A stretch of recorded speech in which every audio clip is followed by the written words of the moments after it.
Hello and welcome. In this week's episode, June 2016 recorded as the hottest June in modern history, and the South African national parks received grenade launches for anti-poaching.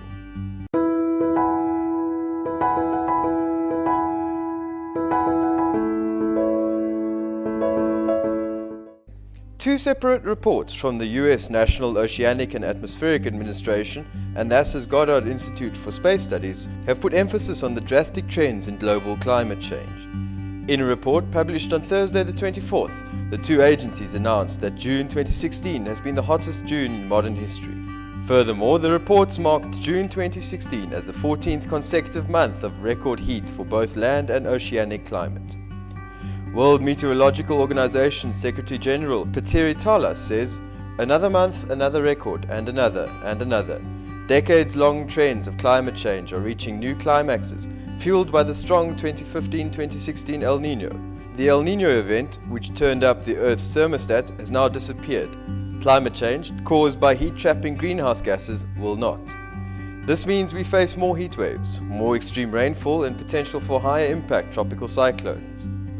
The combined average temperature over global land and ocean surfaces for June was 0.9 degrees Celsius above the 20th century average of 15.5 degrees Celsius.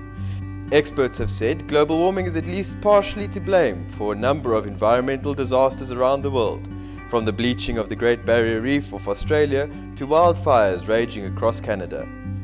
NASA climatologist Gavin Schmidt said that while the high temperatures were in part tied to the El Nino weather pattern, roughly 60% of the causes came from other factors.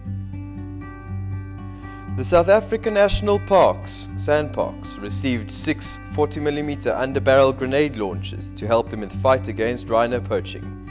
The privately owned weapons company Milcor donated the units to SANparks on Friday the 22nd. Retired Major General Johan Jooste, commanding officer for special projects at SANparks, said the new grenade launchers have several uses, but stresses that they will be used for non-lethal applications only. Jooste says, "No lethal ammunition will be acquired. This will help us flush poachers out of the bush to indicate targets to helicopters. For the aforementioned, you can use tear gas and rubber bullets, and for the helicopters you use smoke." Milcor emphasizes that the tear gas is environmentally friendly and not dangerous to animals. Jooste says the impact of the weapons will be minimized. "We cannot say that it will have zero impact. That's impossible.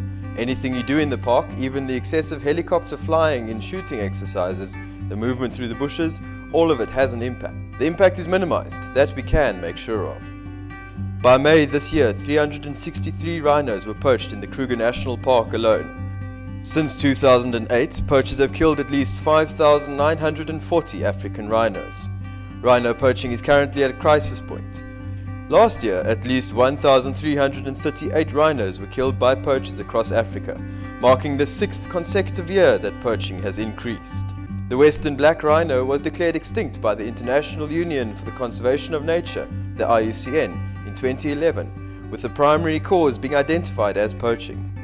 All 5 remaining rhino species are listed on the IUCN Red List of threatened species, with 3 out of the 5 species classified as critically endangered. The current poaching crisis is attributed to the growing demand for rhino horn in Asian countries, mainly Vietnam and China.